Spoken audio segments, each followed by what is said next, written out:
Hey everybody, how's it going? This is Seth Williams and you're listening to the REtipster podcast. Today, I'm talking with one of the most enthusiastic and inspiring land investors I know in the REtipster community, Arturo, or Arturo in my American accent, or Art for short. So, Art is an Italian Navy officer living in Rome at the moment, and he's running his land investing business in the U.S. So ever since Art joined the REtipster community and enrolled in the Land Investing Masterclass, it's been fascinating and inspiring to watch him post questions in our forum and share his experiences in the Facebook group as he tries to figure out the best ways to handle various situations. And because of his inquisitive nature, he really helps a lot of people figure stuff out just by asking the right questions that other people either don't think to ask or are too scared to ask. There's a lot of learning that comes from guys like Art who just put it out there and just aren't afraid to ask questions and figure out what to do. And I'm just fascinated by how he has been doing this business from a long ways away, another part of the world, in a very different time zone, speaking a very different language while working a very full-time job. This guy has a lot of natural challenges to work around, as many of us do, but they're even more intense for him, I think, because of where he's coming from. So we're going to talk with Art and find out how his business works, what his journey has looked like, and I think we're all going to learn something from this. So, Art, welcome to the show. How you doing? I'm doing very well. Thanks, Seth, and it's a pleasure to be here. Thank you very much. Yeah, absolutely. So let's start at the very beginning. So how did you first learn about land investing, and what made you decide to give it a shot? Yeah, as you were mentioning, it was a few years ago, and I was looking for an investment opportunity. As many of us, you want to put your money to work. And I've always been kind of a real estate geek. I run some rentals in Italy. But truth is that Italy, which is a beautiful country, and everyone is invited, and all the audience is invited, not all at once, so once at a time. But it's a beautiful country. It's not the best country, in my opinion, and probably I will get a lot of Italian enemies now, but it's not the best place to live, and it's not the best place to invest, including and probably especially in real estate. So I started to look at opportunities outside of Italy, and at that time I came across the Bigger Pockets podcast. And I found out that in the US, when it comes to real estate, there are these incredible things like 1% rule, VA loans, and And in Italy, it's just, wow, it's impossible. So I said, I want to do that. Now, the problem is that to access to the housing market, there is let's say, a fee to access to this market. You need to have some money, or you need to have connections, or you need to get a mortgage, something that I cannot have in the US because I don't have a social security number. So I tried alternative ways. And at the same time, I met a guy in Italy who was already doing tax liens, tax deed in the US, and helped me to start my company in the US. And so I started with tax liens, tax deeds. And but that was not my thing. It was not a good fit for me. I know that it's not a good fit for you, right? Too. And at that same moment, because of probably the internet algorithm, I was suggested a video on YouTube that was the land flipping life cycle. That is 20 minutes. So how land flipping works in a nutshell, and is an amazing video. And I said, this is what I must do. I mean, I am this other side of the ocean. There are no tenants, there are no roofs to repair, no windows. There is whatever hurricane or any, climate issues is not going to affect my business. So this is what I want to do it. And so I pivoted my business from tax liens, tax deeds to land flipping. And that was the moment when I contacted you, and I started the masterclass. And before I finished the masterclass, I had already closed my first deal in Arizona. There were 15 infill lots, self-closing, and since then it's history. Now, just out of curiosity, you mentioned that Italy wasn't the best place to live or invest in real estate. Why is that? Like, what is it that Italy doesn't have that the U.S. does? Well, I talked with a lot, I still talk actually with a lot of investors all over the world, Germans, Alicia Jarrett in Australia, Jesse Kwong and others. And it's not only for Italy, but I just talk for Italy in this case. The thing is that Italy is like in Italy, we say it's an elephant. It's like a very slow machine when it comes to bureaucracy, for example. And this is one thing. So what I can find about a parcel, for example, in 10 minutes staying in front of my computer, parcel in the US, of course, it would take probably 2 months, 3 months, because you need to go most of the time, you need to go in person to, let's say, the equivalent of the county office, and then they receive only on Monday, Wednesday, and Friday, and then they give you like a template to fill in, and so it's very complicated. Things are slightly changing, and probably the children of my son will see some, the light at the end of the tunnel, but now is not a thing. Plus, also there is something in Italy, and you can like it or not, but in the US is not a real thing, which is the privacy. So in Italy, to get information about the owner, does it have a mortgage? Did it pay all the taxes? In Italy is impossible. And so this is the reason why to invest here is difficult. And when it comes to, there are also other aspects. For example, the access to credit from banks is not as easy as it can be in the US for someone who has the possibility to do it, of course. To create a business in Italy is expensive. I mean, to have the equivalent of the LLC in Italy is called SRL, but it's the same thing essentially. It's complicated, and also the taxation is not good as it is good in the US. So there are many reasons why you don't want to invest in Italy. I have rentals here in my name and my brother's name, some of them. That the 1% rule is not a thing. I mean, it's not that it's difficult; it's impossible. So, and also appreciation, unless you are in some areas like you're in the center of Rome, center of Venice, center of Florence. Otherwise, appreciation is not a real thing in Italy of the real estate. I mean, talking about houses in this case, but yeah, this is the reason why it's difficult. I mean, the main reasons. Yeah, so does like a 30-year mortgage even exist in Italy? Like, can you get that, or do you just have to buy it cash or buy it with owner financing? How does that work? No. The mortgages, they exist. The problem is that the process to get approved a mortgage is tough. It's take me, for example. I have a mortgage on one of the houses that I own, and I tried to negotiate the mortgage to get a lower interest, and it was refused twice. Even if I have apartments, I have cash flow from my rentals, I have a job from the government. So every month I have money to put into, the bank to cover the mortgage.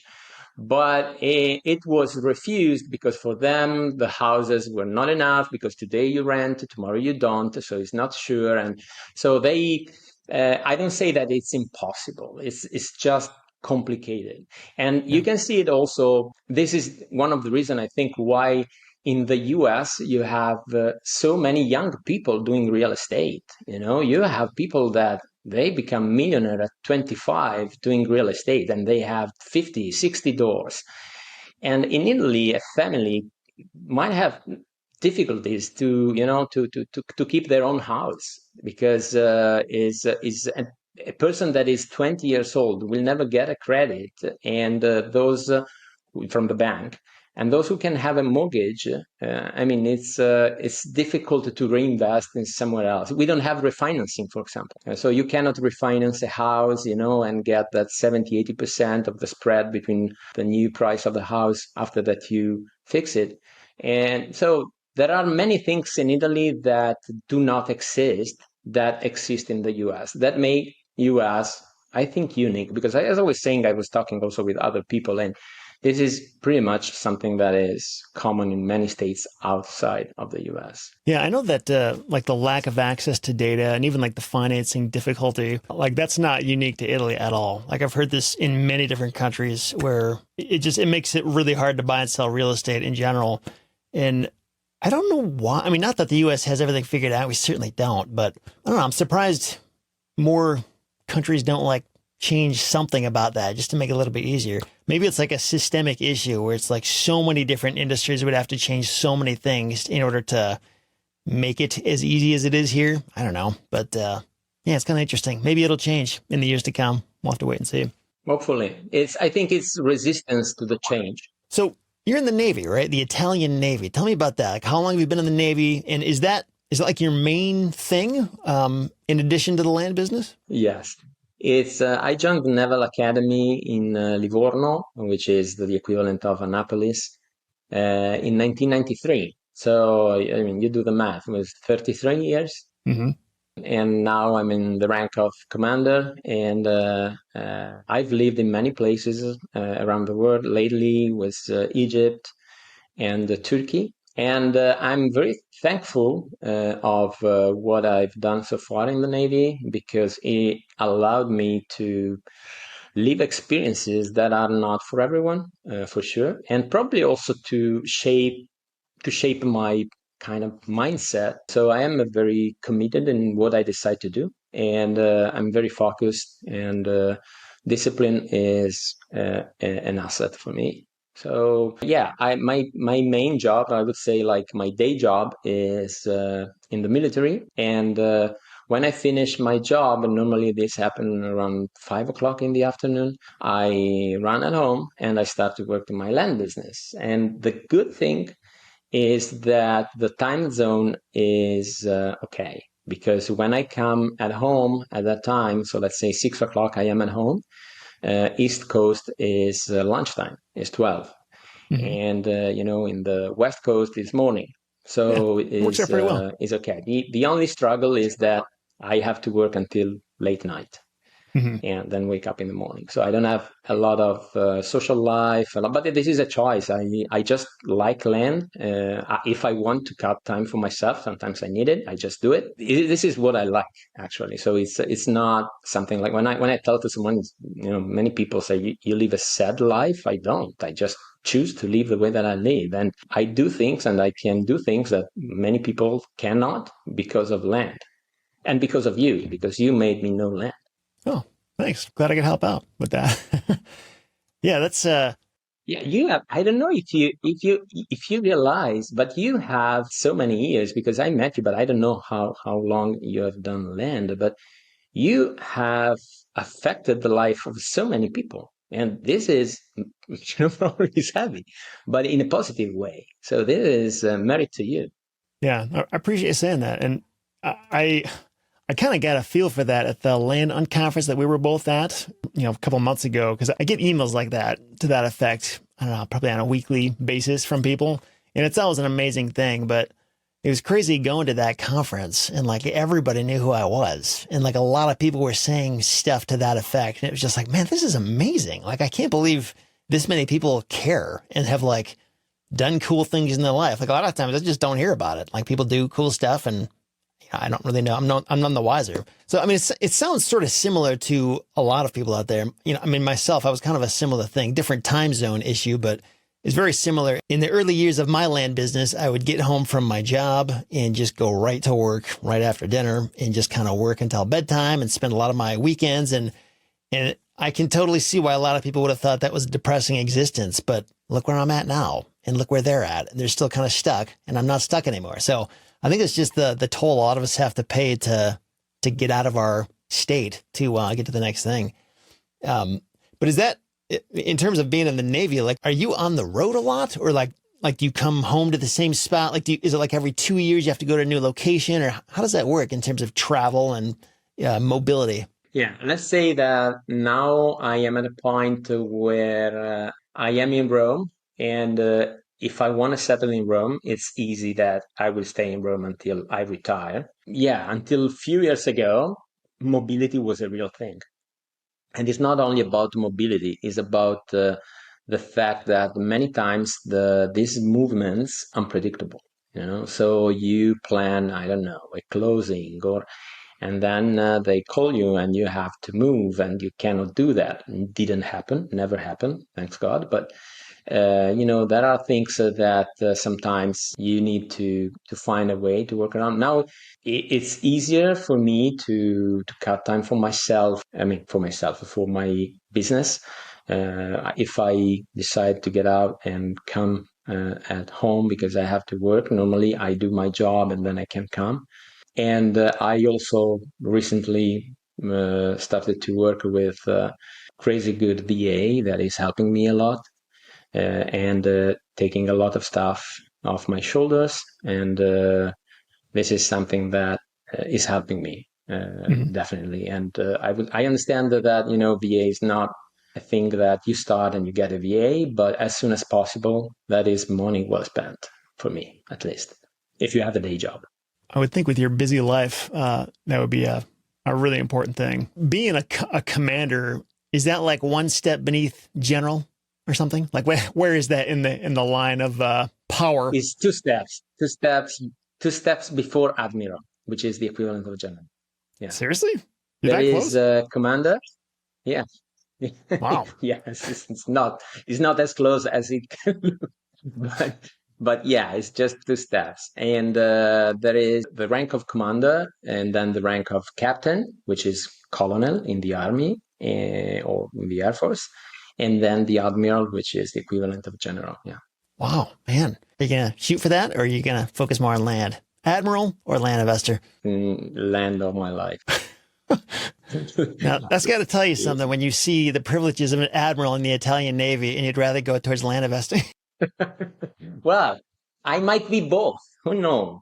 Yeah, that's true. You could probably have both. I could, yeah, why not? Yeah. And in the U.S. military, I hear it's 20 years before you can retire and, with a pretty decent pension. I don't know all the exact rules for that, but I think if I remember right, you were telling me in the Italian Navy, it's 40 years. Is that correct? Yeah, it's 40 years. And that's a long time. Yeah, it's a long time. And the pension is not even comparable to the US one, but it's okay because also the cost of life here, of course, is less expensive than most of the places in the US. But yeah, 40 years. So I could retire in let's say probably 80 years, 10 years, more or less. Okay. Yeah, I'm considering a few options for my future, but yeah, normally I could retire 8-10 years from now. So are you like traveling around on a boat on a regular basis, or how does that work? Are you like in an office somewhere? No, not anymore. I was doing it until the rank of major. I mean, major is lieutenant commander in our organization, but in the Navy. But let's say until probably we are in 2023, until 13 years ago. So I was, I was on board ships. I was doing stuff on board ships. I was chief of operation of a destroyer and other things. But since then, you start to work in the staff, in the headquarters, and, to provide your expertise to the chief of the Navy or the chief of operations and of the Navy. You completely change. You go and work on a desk. And then I started to work for international organizations. I had this chance and I loved it in 2012, the first time. And I started to go and travel, but not on a ship, just, to stay abroad and do other stuff abroad, let's say. Okay. But that was exciting and I liked it. Yeah. And then now it's 2 years that I'm back abroad, actually. I don't know if I will go abroad again. We will see. So just so people kind of understand the context of what your business looks like, it sounds like you started in 2020. Is that right? Late 2020, 2021. Yeah, 2021, early 2021. So like with the time that you have and your part-time hours to do this, like how many deals would you say you're doing per year? Like what's a typical deal size, just so people can understand like, what we're working with? At the beginning, I was working on, like many of us, I started just with low price land. As I was mentioning, my first deal was 15 infill lots from one person. is the portfolio takedown, but I didn't know that it was called that way. I just bought them. And I bought them for 300 more or less each, and I sold after a few weeks 2,200 each. Oh, nice. And part of them I sold it to a big investor also, and he sold at a way higher price. But it's okay. I knew it. I just needed the proof of concept, and I was super happy with the profit that I had. But that was the kind of deal that I started with. Self-closing. I self-closed the first probably 5 deals, and then I decided that I didn't want to do it anymore because there is too much risk associated to it, and too much work, and having a day job and not having yet a VA, it was not worth my time. And so I decided to move towards higher, at least, price land.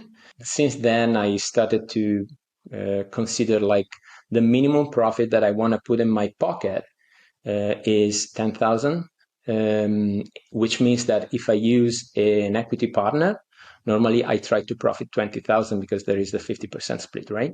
I mean, the biggest deal at today has been a double close that I made in Pennsylvania that I put under contract for 100 and I sold for 160. Nice.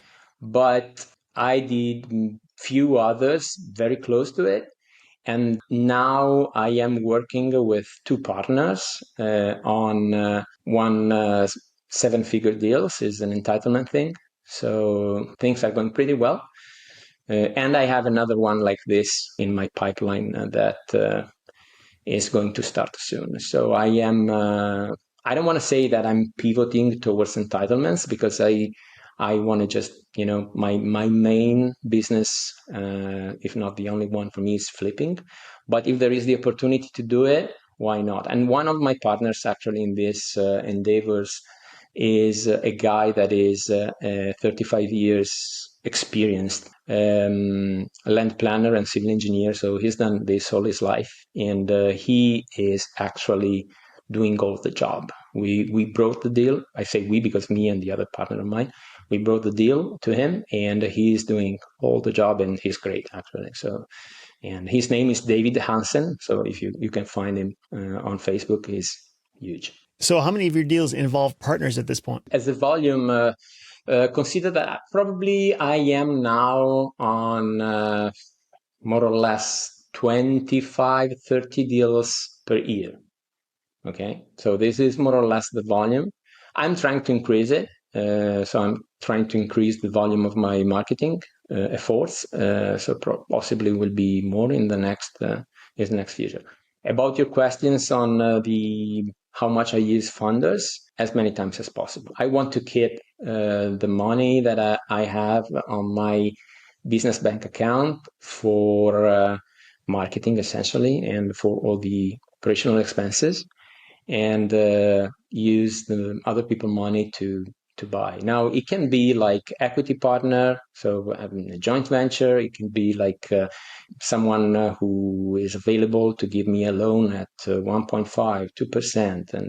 And as a lot of times I hear you and other people talking about, if you have a good deal, I mean, it's almost impossible not to find someone that is willing to invest with you. So it's easy. Yeah, there was an interesting video I saw from Alex Hormozy not long ago where I even screenshotted what he put on the screen because it was just like, it was so obvious the way he explained it, but for some reason it fails to click with me sometimes. But he just says, like, when you're looking for outside investors or outside partners, the bottom line is everyone can afford it if they believe the value is there. I mean, if you really get somebody to believe that, legitimately, not making stuff up, but if somebody truly trusts you and believes that the value is there in that investment, like, they would be dumb not to find the money from somewhere and contribute it to the cause. It's just that question of the doubt, like, what are the risks? What are the unknowns? And if you can minimize those unknowns and explain, why you know what you're doing, then you can usually put something together pretty easily. So, yeah, I agree. Take us back to when you first did your first direct mail campaign, or when you started looking for deals and you found these 15 in Arizona. So, like, what were some of the biggest challenges? I mean, I kind of understand what my challenges were working from within the U.S., but I'm sure there's new wrinkles that come into the picture when you're doing this from Italy. So, what was particularly difficult about this, if anything? Was it the time difference? Was it like opening up a U.S. bank account? Was it, I don't know. Help us understand what the challenges are of doing this internationally. Yeah. So let's say to do this from Italy, many times there is this concept that, is just in our mind. And you think US, Italy, they are so far, it's impossible. But I think that we live in a time where the concept of distance and time, they are not physical anymore. I mean, I am talking with you real time. We are at one click of the mouse distance one from each other. So this is the distance that we have. You can apply this to the business as well. I was lucky enough to meet two guys actually. One is the guy that taught me also about tax liens and tax deeds is Emmanuel, who has a company, My USA Service, that I used. He was already working in the US, so I used his service to open my company. And he works pretty well. And then I pivoted, and now I use another guy to manage my company, who is Tony Durante at tonydurante.net. And Tony is my manager, and he lives in the US. So we are now also friends. And he is the guy that actually does the magic, in the sense that he is the one, and this is very important for everyone who is investing from outside of the US. Many times I hear people saying, well, you take a virtual mailbox, for example. But virtual mailbox allows you, for example, to receive the mailers, okay, in PDF that they receive, and you can read them. But what if you need to go to the bank? What if you need to go to the post office? You don't have that possibility if you use a virtual mailbox. A physical presence in the US, possibly well connected with the local bank, with the post office that can make you a favor and go somewhere and do something for you, or you pay him. It's a game changer, and this is what Tony, my manager, is doing today. And he has also, not that it's really needed, but it happened to me a couple of times that the title company wanted a wet signature on the deed. And Tony, in my operating agreement, is allowed to sign on behalf of the company. So he is the manager of my company. And so he did. And I know that he does also with other people. I am friend with him, as I was saying, but if someone doesn't know not Tony, and he does also with, power of attorney. So there are ways. And how I don't know who said that, probably Ron said, if you want to find a solution, you find a way. Otherwise, you find an excuse. And this is totally true. I mean, it's just about, stay there and think, how can I overcome these difficulties? But the solutions are there. And you just need to find the right people and to kind of duplicate yourself in the US. And this is, in this way, I was able to close that first deal, but also all the following ones pretty easily. The biggest concern at that time, my first deal, actually was a little bit probably the language. Okay, I speak English, but it's different when you have to talk with someone that probably assumes that you are American and starts to make you questions, and you don't know what questions is going to ask you. And probably is going to ask you things. Probably he knows his land or land in general more than you do. He could ask something that you are not completely, you don't have this huge knowledge at the beginning. So my concern is, what if I look like dumb on the phone? But it was just also that in my mind. That's not the case. Once that you jump on the phone, you talk, and you realize that most of the time, sellers and people who is not actively involved in land, they know way less than you, even if you're a beginner, because at least you studied before you do your first deal. Yeah, wow. So you hit on a couple really interesting things there. So Tony Durante, is that his name? Yes, .net? yes, Tony Yeah. Durant. So he basically acts as your boots on the ground in the US if you're somewhere else when it comes to things like, wet signatures, notary signatures, so opening up a bank account. Like he's literally a part of your company. And does he like charge a monthly fee for this or something, or a fee per service, or how's that work? No, there is, okay, to keep the company up and running. I don't know if I'm right, so don't quote me on that. I think it's around $400 or $500 per year, but not sure about it. And then every service, like for example, yesterday I had to send a check to Roxborough, North Carolina for one HOA that I had to pay, became due. And so I sent an email to Tony, hey, Tony, send this check. And so he had already gone to the bank. So he has the check in my office in Florida. And he took the check. He wrote the check as I said him to write the check. I prepared the cover letter to attach to the check. And I said to him, you need to send this to this address. And he did. And this is one of the thousands things that you can do very easily with someone that is on the ground. When you have to take like a cashier check, so you have to. He also actually is very well connected with CPAs and bookkeepers.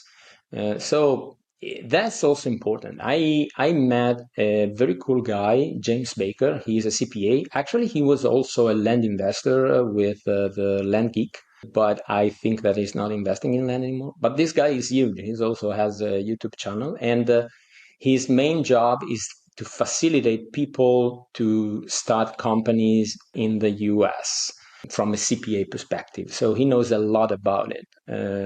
So he's not my CPA yet, but I think that he will be starting the next year. The real asset of my business is Tony Durante. Is that guy is legit and is great. Does a great job. Yeah, I mean, I had a bunch of different questions for you about like, how did you open up a bank account? How do you get notary signatures? But it sounds like he basically solves all those problems, right? Yeah. Yeah, he went to the bank, and today I have in the US I have 4 bank accounts because I have 2 companies. So I have 2 bank accounts, Truist and Mercury, with one company, and the other 2 bank accounts, Truist and Mercury, with another company. Mercury, I opened it myself. It's super easy, and everyone can do it. And also if you or someone in the audience read like Profit First or Profit First for Real Estate, is Mercury is one of the banks that is suggested by the author and works very well. It's very easy to use. And Truist is the bank where before I had Bank of America, and then I changed to Truist. And in that case, Tony had to go to the bank, explain to the manager. I went also when I came to the US, I wanted to know the bank manager, and so he knew me in person, and I opened also a saving account and other things. But yeah, it's totally doable. And I'm sure, I mean, I work with Tony, but I'm sure that there are similar solutions outside that if someone is available and wants to lose a little bit of time on the internet, probably can find alternatives. So how many times have you been to the US since you started this land business, and how necessary were those trips? Like, were those just for fun, or did you really need to be here in order to get something done? No, I came for fun. But then I go around as I see a piece of land. The first thing that I think is I should buy this. Let me see. And so I go on, MapRight and on Land ID. I try to see who is the owner. So it's always fun, but it's never fun. I came, I think, 3 times. The last one was for the conference, but it was never like just work. Most of the time was have fun, do some work. Probably I had to meet someone that just some investor, some founder, and keep good relations with everyone. So, but for me, is as long as it's land, for me is not even. I mean, I like it so much that I don't feel like work. For me, if I want to have fun, I go on my computer and I do market analysis and other things that are related to my land business. So it's absolutely a pleasure for me to do land. I'm passionate about what I do. The fact that it's profitable is just a plus. As I say to a lot of people every time that I meet them, is even if it was not profitable, and it is, I would probably do it in any case. I mean, like, I like it. Yeah, that's really a gift to find any kind of a profession that you love that much that you do it for fun and it also makes good money. I mean, that's like the holy grail right there. So I'm glad you're able to find that. So how do you speak English so well? Is it normal for people in Italy to know English as well as you do? Or I don't know, I'm always curious, like, I wouldn't expect that, but the fact that you do, like, did you try really hard or get educated or you just watch American made movies and learn that way? Or what's your secret? I am flattered. I don't think that my English is too good. I think it's enough to be able to run my business. I was lucky enough to work for a long time. Every time that I was abroad, I was working mainly with native English speaker. In Egypt, they were Australian, New Zealand, Canadians, Americans. Now talking about the last places where I lived. When I was in Turkey, I was working in NATO. So of course I was hanging around with a lot of US guys and met other people, but we were still not other nationalities, but we were still talking in English. So has become natural at the point that today, most of the time when I dream in English. So it's a natural language. And also when I watch, I don't have television, but I watch Netflix from time to time, or when I see things on YouTube, it's always in English. I cannot see things in Italian. I cannot watch or listen things in Italian. I am very I try to absorb as much knowledge as I can from podcast, audiobooks, and the YouTube videos, and everything is in English. And normally it's related to real estate, to land, and doing this in the U.S. Most all the things are in English. So it's that is my first language today. I would say that today I speak more English than Italian on a daily basis. Wow. Do you feel like your English has improved since you started this business, or has it just kind of always been there? Probably yes. Yes, probably has improved a little bit. I don't know how much is the business. For sure is a part of it. Could be like watching films in English or talk to. I have friends that are Americans and people that are Americans living here in Rome that I hang out with. So probably it's a combination of all the above. But sure, the business, which is the thing that absorbs most of my time, has a big part in it. And but do I speak a good English? Are you serious? I mean, I don't think that I speak such a good English. Well, the thing you mentioned about, I don't know if you said this, but it sounded like you had some anxiety early on about getting on the phone with people and what if they ask questions you don't know and that kind of thing. That's a very normal thing that many people deal with. I remember I had that a lot. And it sounds like you were able to get over it relatively soon. Like it didn't cripple you or anything. Do you think it was just by repetition, like just by doing it, just leaning into the discomfort and like exposure therapy, they call it, where whatever the thing is you're afraid to do, just do it and then do it again and then do it again until it becomes so common it's not a problem anymore. Is that how you did it? Exactly. The more you do something and you kind of overcome your fears, the more you become good at that. And I'm seeing it now also. I don't have that problem now. When I talk to sellers, when I talk to people trying to buy their land, or talk to agents, or I talk to title companies, attorneys, and blah, blah, blah, I have not that problem anymore.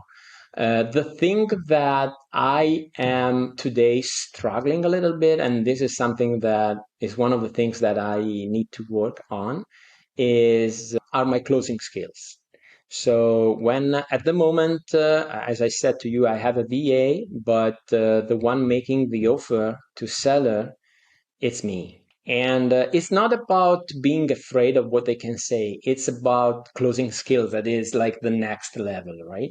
It's about how to make the conversation in a way that it doesn't seem too salesy, or is to sell the offer to the seller. But I also realized that since I started to do it more and more and more, and also some books that I read recently, Chris Voss, Never Split the Difference, and Carnegie and others, actually they have some things that you say, okay, let me try this. And when you try this, you realize that, oh God, it works. Oh, it puts the other person in a mood probably that makes the conversation easier, and so it's. But it's always due to repetition and knowledge, and don't be afraid to make mistakes. It's the same. I mean, when you talk English, my son, for example, when he comes with me abroad, we travel together. Sometimes I will come back to the U.S. in August, and he will come with me for his birthday. And when we are out, I say to him, okay, order something. And for example, we are at the restaurant. I said, no, Dad, you do it. And, you do it. Why you don't do it? And he is kind of scared of the reaction of the other people. I said, yeah, you don't have to, it's not a problem. I mean, the worst case scenario, they don't understand, and I can jump in, or you try to explain them in another way. And this is more or less the same, when you have to talk on the phone with some client or other person that are involved in our business. Yeah, it's really interesting. It almost sounds like a shyness issue, because I know my 6-year-old son and my 8-year-old daughter. My 8-year-old she's not that shy. She's pretty good socially, but my son is very shy, which I was very shy, and I still am kind of shy. So like the other day, we were walking through our neighborhood, and I noticed some new people were moving into the house down the street. I was like, "Come on, Luke, you want to go say hi to those people?" And he's just like, no, like what if they're mean to me? I'm just like, why would they be mean to you?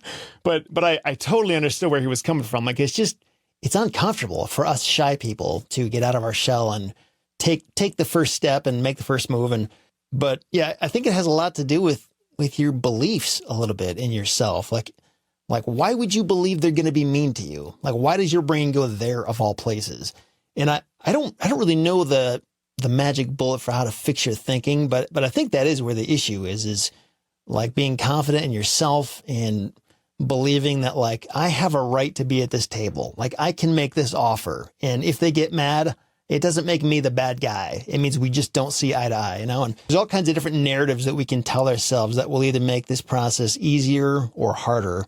And some of us just have natural narratives that aren't helpful. We think things that are destructive in nature, and it's important to identify that and consciously try to think differently when you can. So you mentioned your son there. So, how do you balance your job in the military with the land business, with your family, with everything else going on?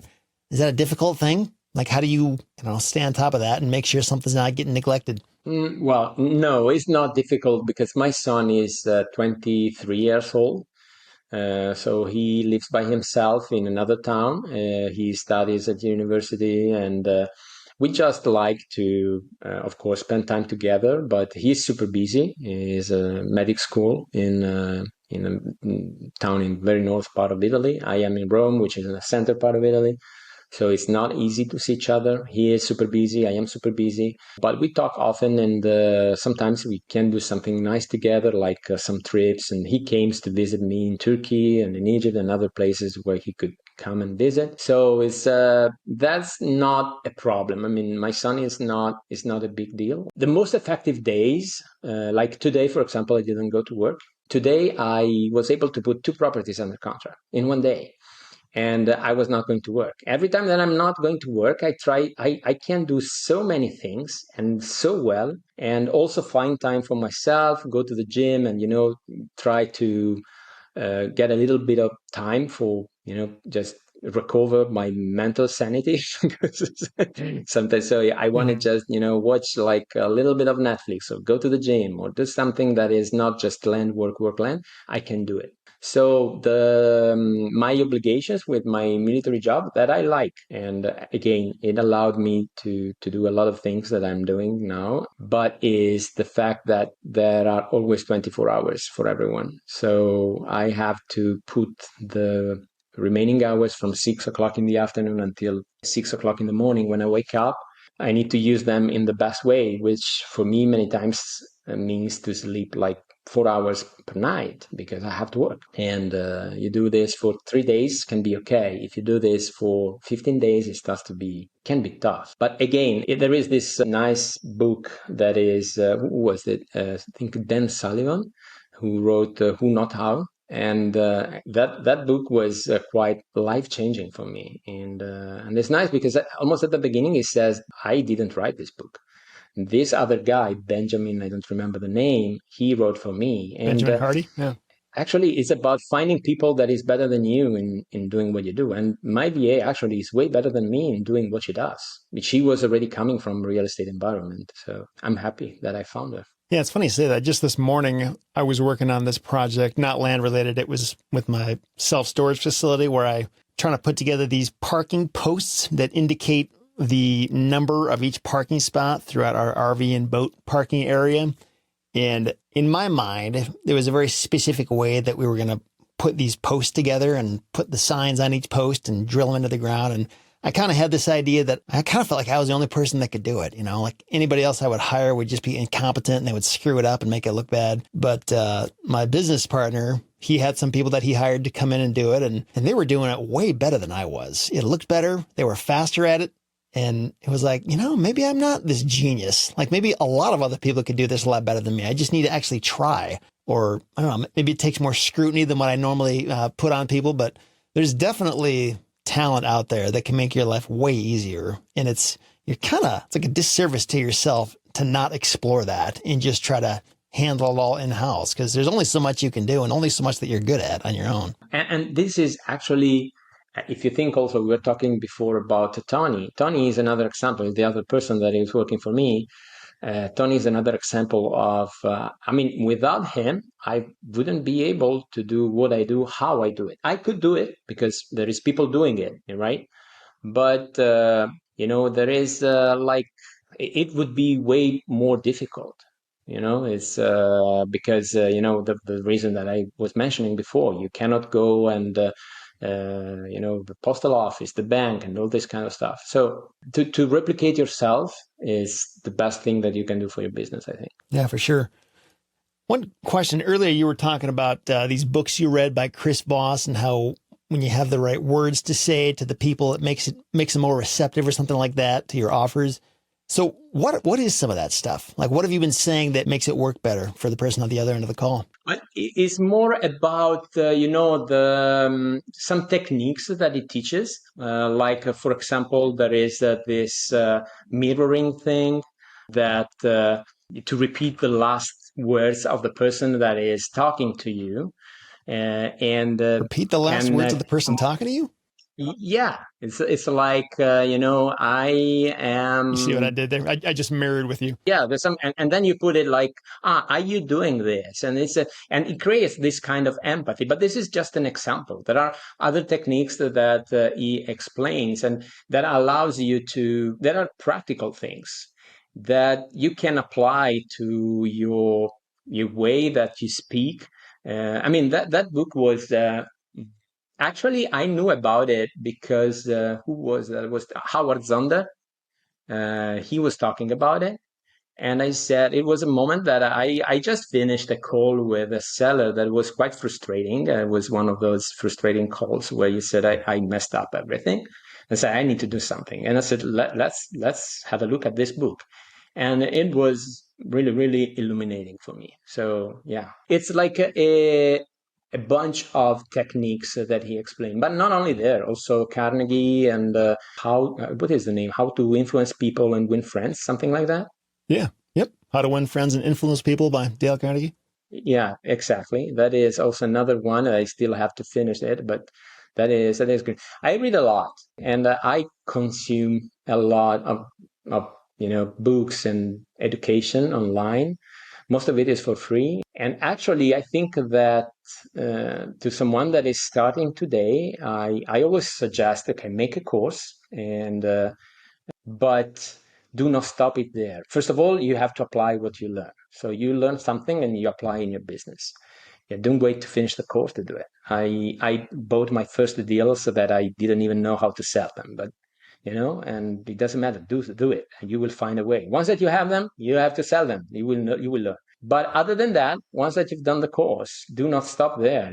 Education, especially if it's free, but even if you pay for a course, is such a small amount of money, almost or zero money that you put down, and the return on your investment is infinite, right? Because you can really change your life just with following someone like Alex or Mozi, or like other people that are there and they explain about business or about land, and listen to podcasts. It can really change your life, the life of your children, the life of your grandkids, and cost you almost zero. So education and application of the education is the best thing that you can do for yourself. I think I know part of the answer to this next question, but I'm curious to hear what you have to say about it. So when you consider the different things that you are good at naturally as a person, with your personality and just the way you're wired, what would you say is your unique unfair advantage? Like, what personality traits have helped you get to where you are? I try to do not take myself too seriously. So even if there is something very important, when I have to talk to someone, and this is also the reason why it is easier for me to speak in English if I was having an Italian business, would be more difficult, because in Italy we have this way to talk completely different, to change the pronouns and the verbs when you talk to someone in a formal way or in an informal way. While in the US, you always have you, right? And you can, write it to a lawyer and say, hey, Larry, this is Art, and blah, blah, blah. And it's totally fine. And you create, this kind of nice bubble, and you make him feel comfortable and like, yeah, we are working, you're going to be paid, but, let's talk it in an amicable way. And so I have this thing that is my superpower, I can feel people comfortable when I talk with them. And normally they try to open to me, and that comes pretty easy to me. How do you make people so comfortable? Like, what is it you're doing that makes them open up? I think it's just me being not, putting a smile and making, I don't want to say a joke. For example, I was talking with this lady, Kim, and this is the second entitlement that we are working on. It's just started like a couple of days ago, and actually we are still waiting the confirmation to our offer, but it should be accepted. And she was saying to me, yeah, we had this piece of land, it's 25 acres in Pennsylvania, and we were thinking to subdivide, but my kids decided, and she's from a little, very little sad village in Pennsylvania. And she said they decided to move to Seattle and to Miami, the two kids. So we changed our plans, and they said, well, how to blame them? And this made her smile, and this made all the things that we talked after that easier to talk about, because it put the person in a mood that it's not always true. You can also find the person that wants to keep it super formal, and then in that case you're screwed. But most of the time, according to my experience, people is willing to talk, is willing to have a nice conversation with other people. Is not that all people is grumpy. On the contrary, actually. So if you create the right environment, just by talking, the words that you use, the kind of, be nice with people, don't be too formal, and you can get the things done even if you are not, which is probably a little bit in contrast with my military, thing, because there is hierarchy and other things, but it is what it is. I am this way, and it works well with my business. And I think it depends on the kind of look that you want to give to your business. Yeah, I want to look like super professional, though I'm coming here with the tie and the jacket and just talking or you come here and you don't have problem to talk about everything, and you are happy to talk about land and making some jokes from time to time. And so it depends how you approach the business, actually. Has there ever been any like low points for you in the land business? Like, have you encountered anything that was like, wow, that was hard, or that deal went bad, or that campaign bombed? Like, was there ever a point where you felt like you were going to give up, or have you just been kind of in good spirits since you started this and things have always gone well? Yes, actually, there was a moment where I came back from Turkey. I was, for several reasons, I was having a very bad time, a very bad moment of my life, and I didn't close a deal for months. And I said, this is not working. And so I was so far from quitting. But then I said, well, if I quit, I quit. It's fine. But what if I try and then I decide to quit? Which is, at the end, you quit in both cases. But in one case, you say, at least I tried and I knew that I couldn't make it. So it's true that I couldn't make it. It's proof that I couldn't make it. In the other case, it's just I think I cannot make it, so I quit. And fortunately, I decided to go with the first one. So I said, okay, you know that they say the last rep is never the last rep. So I tried to push a little harder and wait a little more and do the work, because at the end, it's always about doing the same boring work for enough long period until you succeed. And actually, I had already succeeded. And so it was just about, our business is this way, especially when you don't have big volumes and you don't send out thousands, tens of thousands of mailers out. It's you can have months that you don't close on anything, and it's fine. Now I know it, and it happened again that I had like 2-3 months I was not able closing on anything, but it's okay.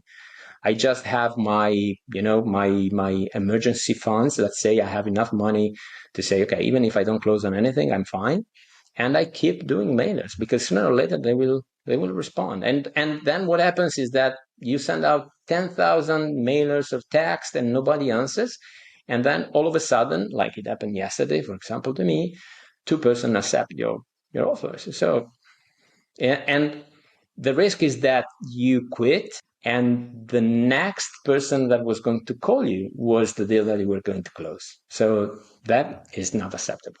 Yeah, it's simple yet profound. This whole idea of you could either quit or you could try and then quit. Like, that's actually kind of a big deal, just to realize that there's those two paths.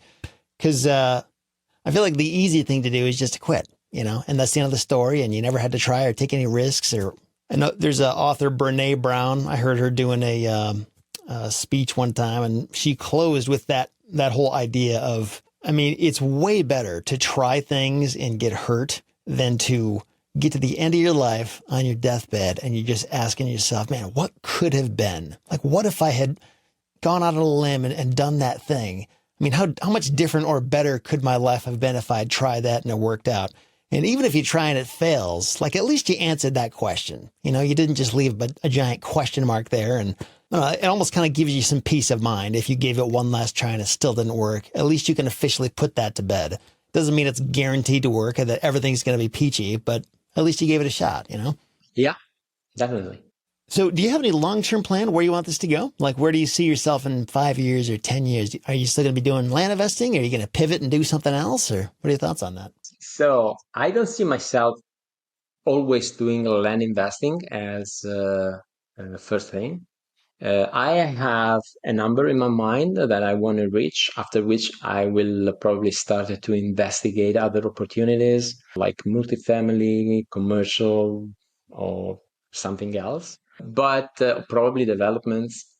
At the moment, I am very focused on land. So it will be not land forever, but at the moment it's land. I mean, there is not a reason why it shouldn't be. It's simple, and I'm still on this side of the ocean, so it's easy because it's same reasons: no roof, no tenants, and I know how to do it, and I know people who can help me, and funders, other investors, and so actually there is not a reason why I shouldn't do it. But in 5 years or 10 years from now, probably 5 years from now, I will have started to do something else, most likely. Yeah. Well, last few questions here before we get to the final round here, and these are probably the most important questions I'm going to ask. So, who makes better pizza, America or Italy? Yeah, American, of course. No kidding, no. Oh, wow. Wasn't No, expecting no. that.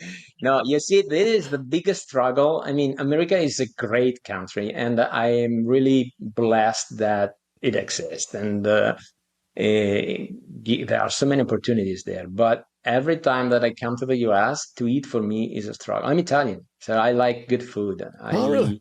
I, Interesting. yeah, it's always a struggle. So Yeah. yeah, Italy. What I'm curious because I've never been to Italy. I've never had like outside of the Olive Garden. I've never had real authentic Italian food. So, like when you come here and you're disappointed in our food, what is it you're trying that you're disappointed in? Like what am I missing out on that I need to go to Italy to try? The worst thing is to go in the US looking for Italian food. You know, you don't have to go to the US trying. I'm sure that there are good Italian restaurants. I just didn't find them so far. But you know, I don't. What is typical dish in the US? Don't tell me the turkey at the Thanksgiving. What is a typical dish? You mentioned pizza for Italians, and I could say, you know, there are other that I know, for example, in Ukraine and other. But what is a typical dish? Hamburger? Yeah, good question. Kind of depends on who you talk to and what they like to eat. I know we borrow from a lot of other cultures and basically screw it up and call it the best thing ever here. But I mean, there's like hamburgers, which is from Germany, and there's spaghetti, and there's hot dogs, and there's grilled chicken, stuff like that. Well, can you say that grilled chicken is American? No, I don't think so. I don't know. Does that originate from someplace else? I don't even know about that one. I don't think so.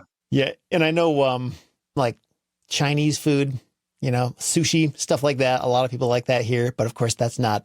I don't even know if there is any actual American food because when you think about it, like everybody, not everybody, but many people here came from somewhere else and took their culture with them. So I don't know. Yeah, I can tell you that there is. I don't think that there is, and probably when the people will see this, they will comment it and will say, "No, there is this thing," and I would like to try it. But hamburger, I find hamburger also in Italy, and pizza, I find a better pizza in Italy, and so it's this is food is the only thing that I don't like in the U.S. Well, who do you think makes a better sports car, Italy or America? I mean, we want to talk about sports car. I'm still in Italy. And if you think about Ferrari or Lamborghini, so It's kind of hard to argue with that. I would agree. I don't even know what I mean, we've got Corvette, we've got the Camaro, we've got the Dodge Challenger, but none of those really compare to a Ferrari or Lambo. I mean, it's just a different class of car. What kind of car do you drive again? Don't you have a nice car? I have a convertible Mercedes, AMG E300 convertible Mercedes. I like it. I mean, Mercedes is great. It's not Italian, but it's great. So, final three questions for real this time. And I actually haven't done this in a while. I feel like a lot of other interviews, I've just been too busy to get to these. But at the end of some of our shows, we like to go one step further, learn a little bit more about our guests and understand how they tick. So, question number one, what is your biggest fear? My biggest fear is something that you mentioned before. The day that I die, if I will be in my bed, and for me, it's a kind of hell, is my idea of hell, is to look back at my life and not being happy of how I lived it. To say, I could have done this, why I didn't, and do not have an answer.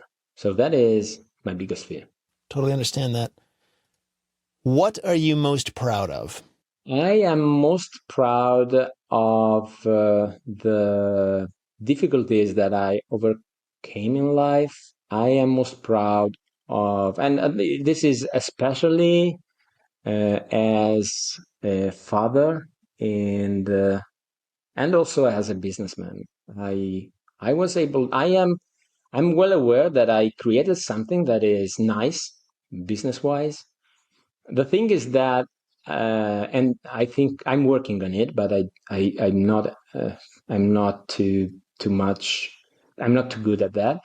Is that when I think of something good that I did in my business or in my life, even if I'm proud, I tend okay, I've been good, but how can I do it better? So the I've been good is very short, and I'm more focused on how can I be better. So the joy is present, but is just, okay, I've been good, pat on my back, but less. And so it's a never ending cycle. It's always trying to improve things, which means probably I don't enjoy the moment enough. But I am proud of the things that I did business wise and as a father. So is there anything you can think of where it's like, I did that well enough? Like there's nothing else I could have done. Job well done. End of story. Or is it always like, oh no, but I could have done this and I could have done that and I could do this in the future? It almost seems kind of like self-torture if you're never like there.